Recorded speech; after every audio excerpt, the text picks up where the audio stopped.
after the Trump administration said it was pausing the garnishment of Social Security benefits for some student loan borrowers in default. There's questions surrounding about how this affects all the rest of student loan borrowers. Okay, so joining us today to answer those questions is Betsy Mayotte, the president of the Institute of Student Loan Advisors. All right, so let's just start with the recent news, with the president putting that pause on the garnishment for Social Security benefits. They still have to pay those loans that they're in default in.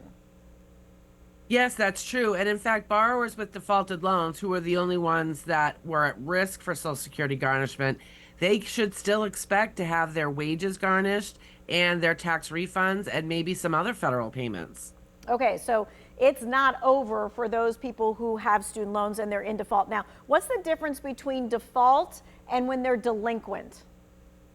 I'm really glad you asked that question. So, a federal student loan doesn't default until it's at least 9 months past due.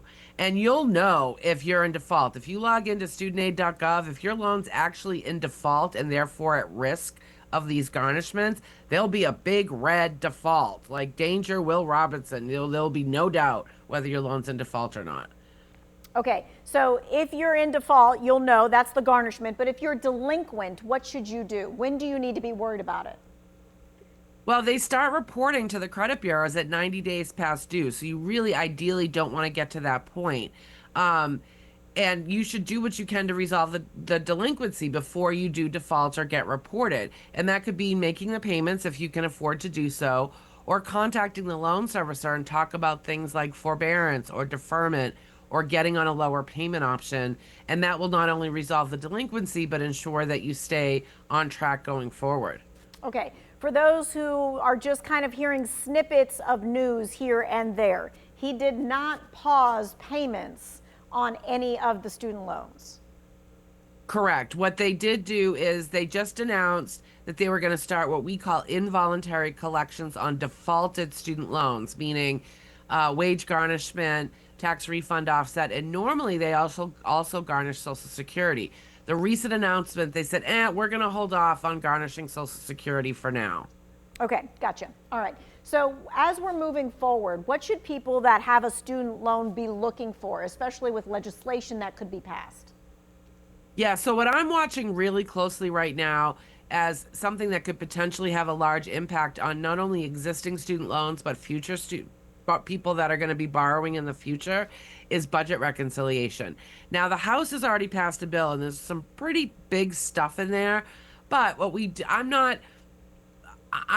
that's not my blueprint at this point because we haven't seen what the Senate's going to do yet. And what we do know is the Senate does not like the House bill and their spending priorities are very far apart.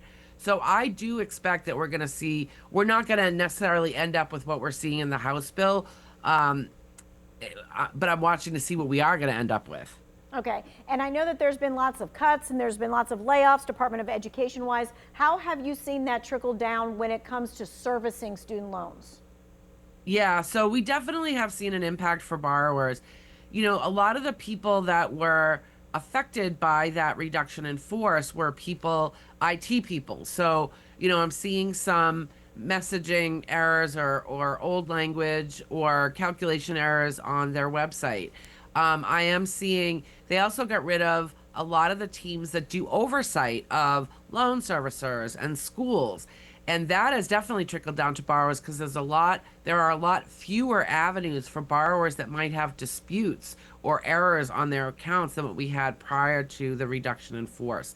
And that's been very frustrating. All right. Something that we talk about often is where you go to look for information on your loan. So often people say, I don't know who's servicing my loan. I don't know how much my payment should be. I don't know where my loan stands. And you say what to that?